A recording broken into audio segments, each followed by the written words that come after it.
Hi friends, this is Praveen. Video చూస్తున్న వాళ్ళు subscribe చేసుకున్నట్లయితే చేసుకోండి. ఎందుకంటే మనము కంటిన్యూస్గా ఈ టెట్ సైకాలజీ సంబంధించిన వీడియోస్ రెగ్యులర్గా అప్లోడ్ చేస్తున్నాము. అవన్నీ కూడా మార్క్స్ ఓరియంటెడ్గా చేస్తున్నాము. ఈరోజు చెప్పుకోబోయేటువంటి టాపిక్ సాంఘిక సాంస్కృతిక సిద్ధాంతము లెవ్ వైగోట్స్కీ. దీన్ని ప్రతిపాదించింది రష్యాకు చెందినటువంటి లెవ్ వైగోట్స్కీ. దీన్ని మనం ఏ విధంగా చదువుతామనంటే, ఇందులో కాన్సెప్ట్ ఏంటి, తర్వాత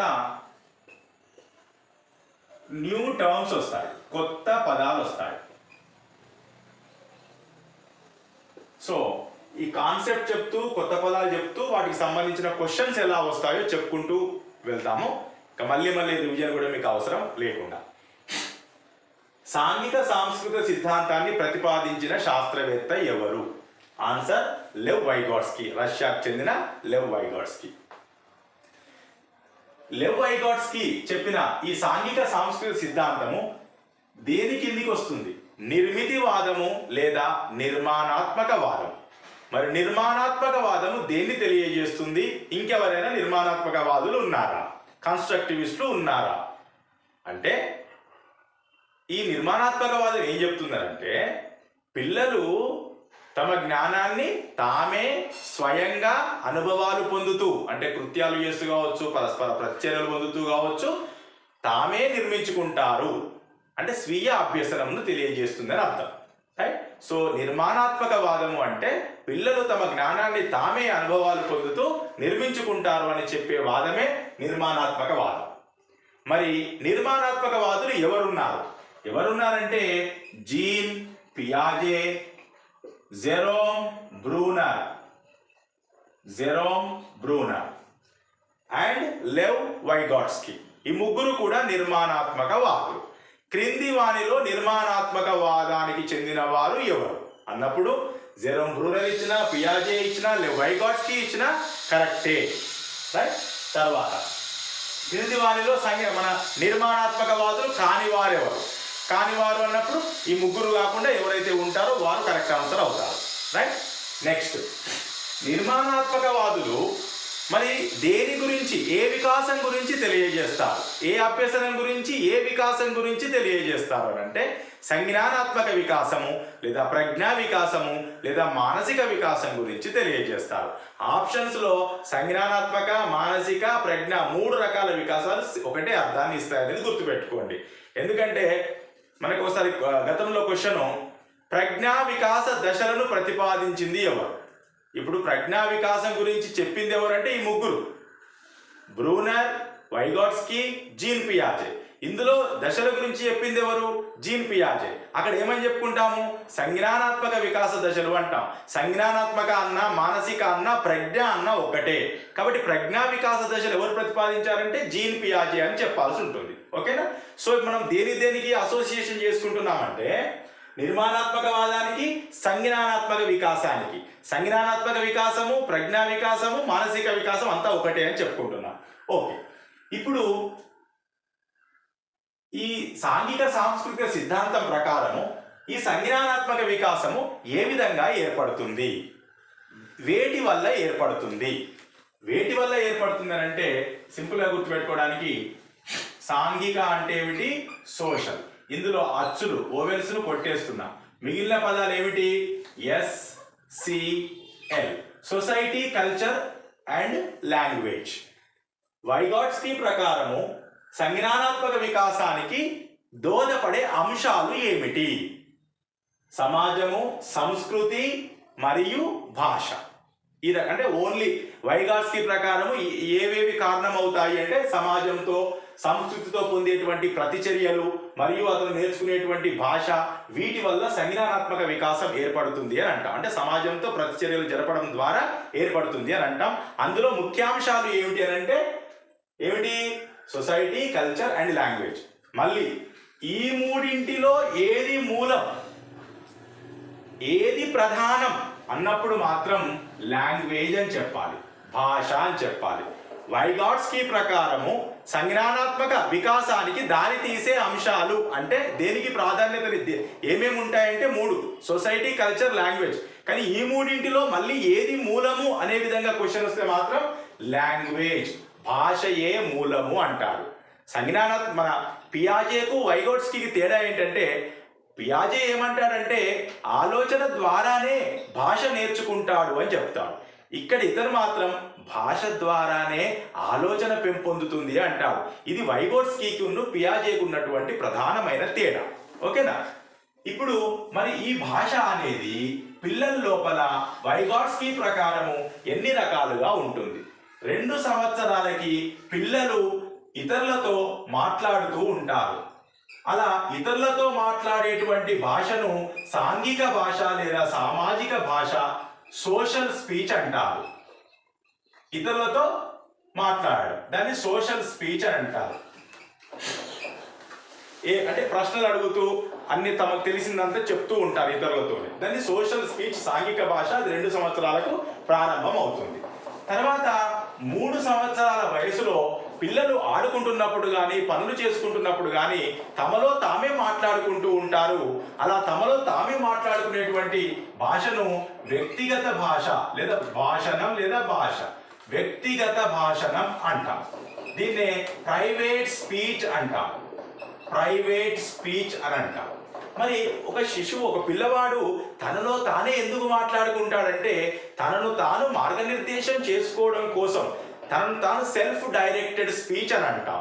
తనను తాను నిర్దేశించుకోవడం కోసం, తనను తాను సహాయం చేసుకోవడం కోసం, తనను తాను మార్గదర్శనం చేసుకోవడం కోసము తనలో తాను మాట్లాడుతూ ఉంటాడు.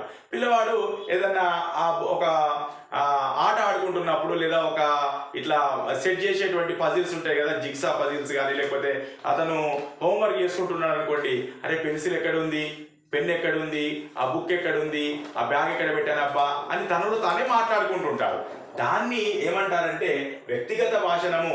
ఈ వ్యక్తిగత భాషణము ఎందుకు చేస్తాడు అని అంటే తనను తాను మార్గనిర్దేశం చేసుకోవడానికి, తనకు ఎదురైనటువంటి సమస్యను పరిష్కరించుకోవడానికి తనలో తానే మాట్లాడుకుంటారు. దాన్నే ప్రైవేట్ స్పీచ్ అని అంటారు. తర్వాత ఇదే వ్యక్తిగత భాషణాన్ని మరి పియాజే ఏమంటాడంటే ఈగోసెంట్రిక్ స్పీచ్, అహం కేంద్రీకృత భాష అంటాడు. పిల్లలు తమలో తామే మాట్లాడుకోవడానికి, బయటికి వినబడేటట్టుగా, తమలో తాము బయటికి వినబడేటట్టుగా మాట్లాడడాన్ని వైగోట్స్కీ ఏమో వ్యక్తిగత భాషణం అన్నాడు, ప్రైవేట్ స్పీచ్ అన్నాడు. మరి పియాజేనేమో దాన్నే ఈగోసెంట్రిక్ స్పీచ్ అని అన్నాడు. సో సేమ్ డెఫినేషన్, కాకపోతే పేర్లు మాత్రము. పియాజేనేమో ఈగోసెంట్రిక్ స్పీచ్, అహం కేంద్రీకృత భాషణము లేదా భాష. ఇక్కడ వైగోట్స్కీ ఏమో వ్యక్తిగత భాషణం అని చెప్పడం జరిగింది. సుమారుగా 7 సంవత్సరాలు అంటే అక్కడ మూర్త ప్రచారక దశ స్టార్ట్ అయ్యేటువంటి ఏజ్. సో ఈ 7 సంవత్సరాలకి పిల్లలు ఇంకా భాషను బయటికి మాట్లాడకుండా ఏదైనా సమస్య వచ్చినప్పుడు తమలో తామే తమకు అందుబాటులో ఉన్న సమాచారాన్ని తీసుకొని ఈ భాషను, ఆలోచనను జోడిస్తారు. అంటే అంతర్గత భాషణం అవుతుంది. దాన్ని ఇన్నర్ స్పీచ్ అంటారు. సైలెంట్ గా ఆలోచిస్తూ ఉంటారు. సో అంతర్గత భాషణం అంటే సైలెంట్ ఇన్నర్ స్పీచ్ అని అంటాం. సో వైగోట్స్కీ ప్రకారము పిల్లలు మాట్లాడేటువంటి భాష 3 రకాలుగా ఉంటుంది. ఒకటేమో సాంఘిక భాషణము, అది ఇతరులతో నేరుగా మాట్లాడుతూ ఉంటారు. తర్వాత తమలో తామే బయటికి మాట్లాడుతూ ఉంటారు. ఎందుకోసం అని అంటే తమను తాము మార్గనిర్దేశనం చేసుకోవడానికి. తర్వాత 7 సంవత్సరాలప్పుడు తమలో తామే ఆలోచించుకుంటూ ఉంటారు, బయటికి మాటలు వినబడవు. దాన్ని అంతర్గత భాషణం అంటాం. సో ఇతను చెప్పిన దాని ప్రకారం ఏంటంటే కొద్ది రోజుల వరకు ఇలా భాష, ఆలోచన 2 కూడా వేరువేరుగా వచ్చి సుమారు 7 సంవత్సరాల వయసులో మరి 2 కూడా భాష మరియు ఆలోచన 2 కూడా ఒకదాంట్లో ఒకటి కలిసిపోతాయని అర్థం. Okay, right. సో ఇక్కడ క్వశ్చన్ ఎలా వస్తుంది అంటే డైరెక్ట్ గా ఒక పిల్లవాడు ఆటలాడుకుంటూ తనలో తానే మాట్లాడుకుంటున్నాడు.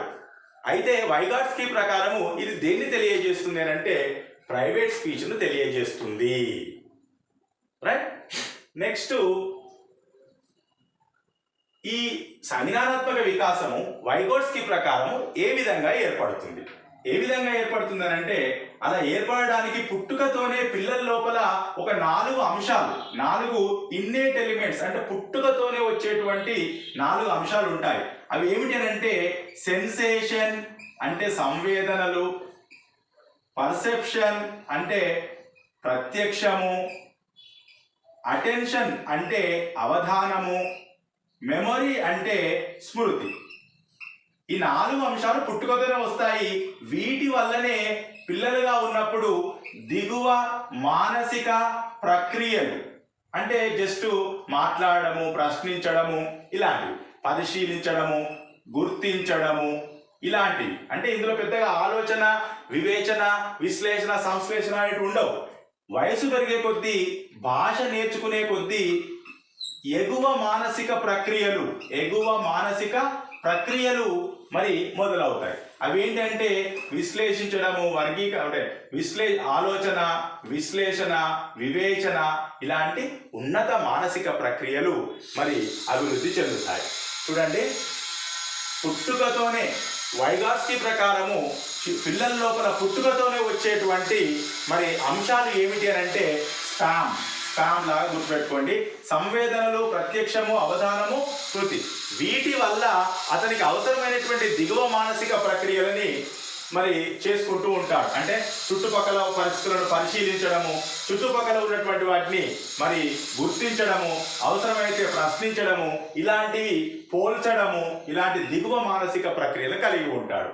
భాష అభివృద్ధి చెందే కొద్దీ ఆలోచన, వివేచన, విశ్లేషణ, సంశ్లేషణ, ఇలాంటి ఎగువ మానసిక ప్రక్రియలు అభివృద్ధి చెందుతాయి. తద్వారా ఇలా ఎగువ మానసిక ప్రక్రియలు అభివృద్ధి చెందడాన్ని ఏమంటాము? సంజ్ఞానాత్మక వికాసం లేదా ప్రజ్ఞా వికాసం లేదా మానసిక వికాసం అని అంటాం. తర్వాత వైగోట్స్కీ మనకి కొన్ని పదాలను పరిచయం చేయడం జరిగింది. అభ్యసన కార్యక్రమానికి, బోధన కార్యక్రమానికి పనికొచ్చేటువంటి కొన్ని పదాలను పరిచయం చేయడం జరిగింది. ఆ పదాలు ఏమిటి అంటే, ఒకటి MKO అంటే మోస్ట్ నాలెడ్జియబుల్ అదర్స్, అధిక జ్ఞానము కలిగిన ఇతరులు. మోస్ట్ నాలెడ్జియబుల్ అదర్స్, అధిక జ్ఞానము కలిగిన ఇతరులు. అంటే దీని అర్థం ఏంటంటే, మనకంటే ఎక్కువ జ్ఞానం ఉన్నటువంటి ఎవరైనా కూడా వాళ్ళని ఏమని పిలవాలి? వైగోట్స్కీ ప్రకారము MKO అని పిలవాలి. అంటే మనకంటే ఎక్కువ జ్ఞానం తల్లిదండ్రులకు ఉండొచ్చు, తోబుట్టువులకు ఉండొచ్చు, కుటుంబ సభ్యులు ఇతరులకు ఉండొచ్చు, లేదంటే బంధువులకు ఉండొచ్చు, స్నేహితులకు ఉండొచ్చు, టీచర్కి ఉండొచ్చు, ఎవరికైనా ఉండొచ్చు. ఎవరికైతే మనకంటే ఎక్కువ విషయాలు తెలుసో వాళ్ళని మనము MKO అంటాం. ఎందుకు అని అంటే, మనము ఎవరి ద్వారా తెలుసుకుంటాము? మనకంటే ఎక్కువ విషయాలు తెలిసిన వారి ద్వారా తెలుసుకుంటాం. అంటే MKOల ద్వారా తెలుసుకుంటామని ఇక్కడ అర్థం. సో MKOల యొక్క ఉపయోగం ఏమిటి అని అంటే, ఎవరైనా సరే నేర్చుకోవాలనుకుంటే ఎవరి వద్దకు వెళ్ళాలి? MKOల దగ్గరికి వెళ్ళాలి. సో ఎవరి ద్వారా నేర్చుకోవాలి? MKOలు. మరి ఎప్పటికీ నేర్చుకోవాలా? ఎట్లా మరి MKOలను ఎట్లా వాడుకోవాలి అంటే, టీచర్ అనేటైనా ఇక్కడ MKO అనుకుందాం. టీచర్ని ఎలా వాడుకోవాలి అంటాడనంటే, ఎలా వాడుకోవాలని చెప్పడానికి స్కఫోల్డింగ్ అనే పదం ఉపయోగపడుతుంది. స్కఫోల్డింగ్, ఇది ఇంకొక పదం. ఇది ఏమిటి? దీని అర్థం ఏంటంటే సారువా అంటాము. మనం సింపుల్గా చెప్పుకోవాలనుకుంటే, స్కఫోల్డింగ్ అనేది తాత్కాలిక సహాయం. ఎవరైనా నేర్చుకోవడానికి అందించేటువంటి తాత్కాలిక సహాయాన్ని మాత్రమే మనం స్కఫోల్డింగ్ అని అంటాం. ఫర్ ఎగ్జాంపుల్, ఇల్లు కట్టేటప్పుడు ఒక స్లాబ్ వేస్తారు. స్లాబ్ కట్టే ముందు సెంట్రింగ్ కర్రలు ఫిట్ చేస్తారు. సెంట్రింగ్ కర్రలు ఫిట్ చేసిన తర్వాత దానిపైన స్లాబ్ వేస్తారు. స్లాబ్ వేసిన తర్వాత ఒక 15-20 డేస్కి ఈ కర్రలను మెల్లగా తీసేస్తారు. అంటే ఎందుకు పెట్టారు? వీటిని స్లాబ్కి సపోర్ట్గా పెట్టారు. మరి పర్మనెంట్గా పెడుతున్నారా? కాదు. ఏమిటి? టెంపరీగా అది గట్టిపడి అది ఆపినంత తర్వాత వీటిని తొలగిస్తారు. ఇలా అవసరం తీరిన తర్వాత ఈ స్కఫోల్డింగ్ని తొలగించవలసి వస్తుంది. అలా తొలగించడాన్ని ఏమంటారంటే ఫేడింగ్ అని, తొలగించడం అని అంటాం. రైట్? సో స్కఫోల్డింగ్ అంటే ఇక్కడ సహాయం. ఎలాంటి సహాయము? తాత్కాలిక సహాయం. ఎంతవరకు? ఒక సైకిల్ నేర్చుకుంటున్నాడు పిల్లవాడు. సైకిల్ నేర్చుకునేటప్పుడు అతను కాలు కింద పెట్టే సమయంలో మనము సహాయం అందించాలి. తర్వాత మళ్ళీ సైకిల్ అతను స్వయంగా తొక్కగలుగుతున్నప్పుడు ఆ సహాయాన్ని మనం తీసేయాలి. సో ఇలా అవసరం ఉన్నంత వరకే సహాయం చేయడాన్ని మనం ఏమంటాము? స్కాఫోల్డింగ్ అంటాం. అంటే ఇక్కడ ఇతను ఏం చెప్పదలుచుకున్నాడంటే పిల్లవాడు స్వయంగా కొంత నేర్చుకోగలుగుతూ ఉంటాడు, వాడు ఎప్పుడైతే వాడు ఇబ్బంది పడతాడో అప్పుడు మాత్రమే అందించాల్సినటువంటి ప్రక్రియ ఈ స్కాఫోల్డింగ్. ఓకేనా? సో అంటే ఏమిటి, ఉపాధ్యాయుడు అస్తమానం చెప్పుకుంటూ కూర్చోవాల్సిన అవసరం లేదు. అంటే అవసరమైనప్పుడు ఒక సంధానకర్తగా, ఫెసిలిటేటర్గా మాత్రమే వ్యవహరించాలి. ఫెసిలిటేటర్గా అంటే ఎప్పుడైతే అవసరమో, ఏదైతే అవసరమో దాన్ని అప్పుడు అందించుకుంటూ ఉండడమే సంధానకర్త యొక్క ప్రధాన ఉద్దేశం. రైట్? సో ఇప్పుడు మనం స్కాఫోల్డింగ్ అంటే చెప్పుకున్నాం, ఫేడింగ్ అంటే చెప్పుకున్నాం. ఫేడింగ్ అంటే తొలగించడం, సహాయాన్ని తొలగించడం. రైట్? నెక్స్ట్ మరి ఇప్పుడు దీన్ని బట్టి ఇంకా నెక్స్ట్ వచ్చే పదం ఏంటంటే జోన్ ఆఫ్ ప్రాక్సిమల్ డెవలప్మెంట్, అంటే జెడ్పిడి. జెడ్పిడి అంటే సామీప్య వికాస మండలం. సామీప్య వికాస మండలం ఎవరికి? ఒక వ్యక్తికి తీసుకుందాం. అతను స్వయంగా నేర్చుకోగలిగేది ఏ అనుకుంటే, ఒకరి సహాయం ద్వారా అంటే స్కాఫోల్డింగ్ ద్వారా ఎంత మ్యాక్సిమం అయితే నేర్చుకోగలుగుతాడో, అతని సామర్థ్యం ఇంత ఉంది, కానీ స్వయంగా నేర్చుకునే సామర్థ్యం ఇది, ఇతరుల సహాయంతో అంటే ఎంకేఓల సహాయంతో లేదా స్కాఫోల్డింగ్ ద్వారా గరిష్టంగా ఏ స్థాయినైతే నేర్చుకోగలుగుతాడో దాన్ని మనము జోన్ ఆఫ్ ప్రాక్సిమల్ డెవలప్మెంట్ అని అంటాం. సో ఇక్కడ ఇది ఇంతవరకేమో ఇది జడ్పీడీని సూచిస్తుంది. ఇదేమో తను స్వయంగా నేర్చుకోగలిగేది, ఈ మధ్యదేమో జడ్పీడి. అంటే చూడండి, స్వయంగా నేర్చుకోగలిగేదానికి ఇతరుల సహాయంతో నేర్చుకోగలిగేదానికి మధ్యలో ఉన్న తేడానే ఈ జడ్పీడి అని చెప్తాం. జడ్పీడి అంటే ఏమిటి? స్వయంగా నేర్చుకోగలిగేదానికి ఇతరుల సహాయంతో స్కాఫోల్డింగ్ ద్వారా నేర్చుకోగలిగేదానికి మధ్యలో ఉన్న తేడానే ఈ జడ్పీడి అని చెప్తాం. ఓకేనా? ఈ జడ్పీడి అవతల మనం స్కాఫోల్డింగ్ ఇచ్చినా కూడా నేర్చుకోలేడు. ఈ బి ప్రాంతాన్ని ఎప్పుడు కూడా ఎంత స్కాఫోల్డింగ్ చేసినా, ఎంత మనం సపోర్ట్ చేసినా కూడా దానికి మించి, ఎందుకంటే అతని యొక్క సామర్థ్యము గరిష్టంగా ఇంతవరకే నేర్చుకోగలిగేటట్టుగా ఉన్నది అని అర్థం. సో ఇది జడ్పీడి. సో జడ్పీడి పైన, ఎంకేఓ పైన, స్కాఫోల్డింగ్ పైన మనకి టర్మ్స్ పైన కూడా క్వశ్చన్స్ వస్తూ ఉంటాయి. జడ్పీడి భావనను ప్రవేశపెట్టినది ఎవరు? మన లెవ్ వైగాట్స్కీ. ఇక్కడ స్కాఫోల్డింగ్ దగ్గర మనము సార్వా లేదా తాత్కాలిక సహాయము అనుకున్నాం కదా. ఇక్కడ ఒక చాలా ఇంపార్టెంట్ పాయింట్ ఏంటంటే ఈ స్కాఫోల్డింగ్ అనే పదాన్ని మొట్టమొదట ఎవరు ఉపయోగించారు అని అంటే బ్రూనర్. మొట్టమొదట ఈ పదాన్ని ఉపయోగించింది ఎవరు? Jerome Bruner. ఈ స్కాఫోల్డింగ్ ని మామూలుగా మనం కంప్యూటర్ల ద్వారా అంటే మనము వస్తువుల ద్వారా, స్కాఫోల్డింగ్ అనేది రెండు రకాలు చేయొచ్చు. ఒకటి వ్యక్తుల ద్వారా, ఇంకొకటి వస్తువుల ద్వారా. కంప్యూటరు, ఇంటర్నెట్, డిక్షనరీ, బుక్కు ఇలాంటివన్నీ వస్తువుల ద్వారా కూడా స్కాఫోల్డింగ్ చేయొచ్చు. సో వ్యక్తుల ద్వారా స్కాఫోల్డింగ్ ఉంటుంది, తర్వాత వస్తువుల ద్వారా కూడా స్కాఫోల్డింగ్ ఉంటుంది, కంప్యూటర్ ద్వారా ఫర్ ఎగ్జాంపుల్. సో ఇలా కంప్యూటర్ లాంటి వస్తువుల ద్వారా అందించే స్కాఫోల్డింగ్ ని ఏమంటారనంటే సామాజిక స్కాఫోల్డింగ్ అంటారని ఎవరు చెప్పారు? లెవ్ వైగాట్స్కీ చెప్పారు. ఈ సామాజిక ఉపకరణాలు అంటే టూల్స్, వస్తువుల ద్వారా మరి స్కాఫోల్డింగ్ చేయడాన్ని కంప్యూటర్ ద్వారా, ఇంటర్నెట్ ద్వారా, ఇలాంటి వాటి ద్వారా, మ్యాప్ల ద్వారా స్కాఫోల్డింగ్ అందించడాన్ని ఏమంటారంటే సామాజిక స్కాఫోల్డింగ్ అంటారు. అదే బ్రూనర్ దాన్నే ఏమంటాడంటే ఇన్స్ట్రక్షనల్ స్కాఫోల్డింగ్ అంటాడు. బ్రూనర్ ఏమంటున్నాడు? ఇన్స్ట్రక్షనల్ స్కాఫోల్డింగ్ అంటున్నారు. స్కాఫోల్డింగ్ అనే పదము ఇప్పుడు మనకు చెప్పాలి, ఎవరెవరికి వర్తిస్తుంది? బ్రూనర్కి వర్తిస్తుంది, తర్వాత వైగాట్స్కీ కూడా వర్తిస్తుంది. ఇద్దరిట్లలో ఎవరు మొదట చెప్పారు అంటే మాత్రం బ్రూనర్ అని చెప్పాలి. మొదట ప్రతిపాదించింది ఎవరు అంటే బ్రూనర్.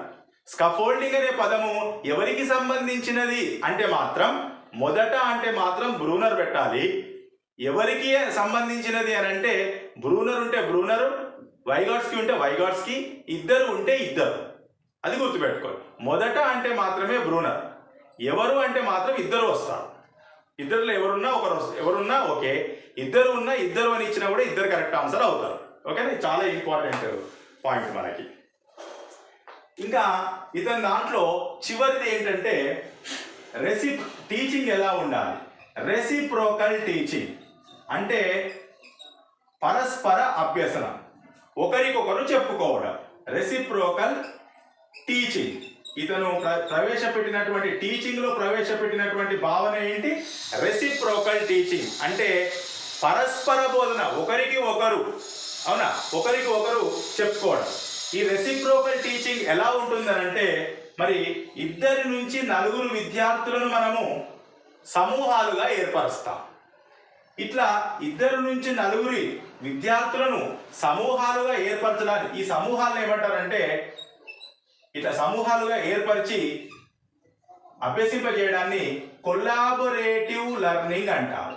అంటే కొలాబొరేటివ్ లెర్నింగ్ అంటే పార్ట్నర్షిప్లో ఒకరితో ఒకరు కలిసి భాగస్వామ్య అభ్యసనము అంటాం. భాగస్వామ్య అభ్యసనము అంటాం. చూడండి, ఇతను ప్రతిపాదించిన టీచింగ్ ఏంటి? రెసిప్రోకల్ టీచింగ్, పరస్పర అభ్యసనము, పరస్పర బోధన. ఈ పరస్పర బోధనలో విద్యార్థులను 2 నుంచి 4 ఉన్నటువంటి మరి గ్రూపుగా ఏర్పాటు చేస్తారు. యాక్చువల్గా ఇది సాధనలో వెనుకబడ్డటువంటి విద్యార్థులను పికప్ చేయడానికి మొదట యూజ్ చేశారు, కానీ రాను ఇది ఒక ఫేమస్ అయిపోయింది. ఎందుకంటే పిల్లల్ని గ్రూపులుగా చేయడం వల్ల వాళ్ళు చాలా ఎంతో యాక్టివ్గా, ఒకరికి తెలిసినది ఇంకొకరికి తెలియంది అంత కలిసిమెలిసి నేర్చుకుంటారన్నమాట. సో ఈ రెసిప్రోకల్ టీచింగ్ పరస్పర బోధనలో మనము 2 నుంచి 4 విద్యార్థులున్న సమూహాలుగా ఏర్పాటు చేస్తాం. ఆ సమూహాలను కొల్లాబరేటివ్ గ్రూప్స్ అంటాం, భాగస్వామ్య సమూహాలు అంటాం. సో వాళ్ళు కలిసిమెలిసి నేర్చుకుంటారు కాబట్టి అక్కడ జరిగే అభ్యసనము కొల్లాబరేటివ్ లెర్నింగ్ అంటే భాగస్వామ్య అభ్యసనము. అందరిది ఎంతో కొంత అందులో షేర్ ఉంటుంది అన్నమాట నేర్చుకోవడంలో. మరి ఎలా అందరూ కలిసిమెలిసి నేర్చుకుంటారో చూద్దాము. ఇందులో 4 దశలు ఉంటాయి. ఒకటి ఏంటంటే ఇక్కడ టీచర్ని ఏమంటారంటే, ఫెసిలిటేటర్ని ఏమంటారంటే డయలాగ్ లీడర్ అంటారు. అంటే ఈయననే డైరెక్షన్స్ ఇస్తూ ఉంటాడు, చెప్తూ ఉంటాడు, ఇతనితోనే వాళ్ళు మాట్లాడుతూ ఉంటారు. డైలాగ్ లీడర్ ఎవరు అంటే టీచర్. ఈ టీచర్ ఏం చేస్తాడంటే ఫస్ట్ కొన్ని క్వశ్చన్స్ వేస్తాడు. అంటే మొదట ఉండేది ఏమిటి? ప్రశ్నించడం. క్వశ్చన్స్ వేసి పిల్లల దగ్గర నుంచి సమాధానాలు రాబడతాడు. రాబట్టి వాళ్ళు చెప్పినటువంటి ఆన్సర్ ఓకే మీరు ఇది చెప్పారు కదా అని సంక్షిప్తీకరిస్తారు. సంక్షిప్తీకరించడం. రెండవది సంక్షిప్తీకరించడం. సంక్షిప్తీకరించిన తర్వాత మనకి అందులో వాళ్ళకు తెలిసిన విషయాలు ఏమిటి, తెలియని విషయాలు ఏమిటి, అంటే గతంలో తెలిసిన విషయాలు ఏమిటి, తెలియని విషయాలు ఏమిటి అని స్పష్టీకరిస్తాడు. స్పష్టీకరించిన తర్వాత ఇదే పరిస్థితి కొనసాగితే భవిష్యత్తులో దీని యొక్క పర్యవసానాలు ఎలా ఉంటాయి అని ప్రాగుప్తీకరించడం చేస్తాడు. సో చివరగా పిల్లలతో చేయించేది ప్రాగుప్తీకరించడం. భవిష్యత్తులో వీటి యొక్క ప్రభావం ఎలా ఉంటుంది అని ప్రాగుప్తీకరించడం చేస్తాడు. సో మొత్తం ఇక్కడ మనకి 4 దశలు ఉన్నాయి. ఎందులో? రెసిప్రోకల్ టీచింగ్లో. ఒకటి ప్రశ్నించడము, సంక్షిప్తీకరించడము, స్పష్టీకరించడము, ప్రాగుప్తీకరించడం. సో ఇవి 4 దశలు ఈ రెసిప్రోకల్ టీచింగ్లో ఉంటాయి. ఇందులో 2 నుంచి 4 విద్యార్థులున్న సమూహాలు కలుస్తారు. ఇలా కొంతమంది విద్యార్థులు కలిసి పరస్పరం మరి ఒకరితో ఒకరు మాట్లాడుకుంటూ, చర్చించుకుంటూ, ప్రశ్నించుకుంటూ అలా నేర్చుకోవడాన్ని ఏమంటారంటే కొల్లాబరేటివ్ లెర్నింగ్. రెసిప్రోకల్ టీచింగ్లో ఉండే లెర్నింగ్ ఏంటంటే కొల్లాబరేటివ్ లెర్నింగ్ ఉంటుందని చెప్పాలి. రెసిప్రోకల్ అనేది టీచింగ్, పరస్పర బోధనలో భాగస్వామ్య అభ్యసనం ఉంటుంది. భాగస్వామ్య అభ్యసనంలో సమూహాలలో ఎంతమంది పిల్లలు ఉంటారు అని అంటే 2 నుంచి 4 పిల్లలు మాత్రమే ఉంటారు. సో ఇవి మనకు లెవ్ వైగాట్స్కీ చెప్పినటువంటి సాంఘిక సాంస్కృతిక సిద్ధాంతం. సో ఎవరైనా ఇంకా సబ్స్క్రైబ్ చేసుకునే వాళ్ళంటే సబ్స్క్రైబ్ చేసుకోండి. Thank you.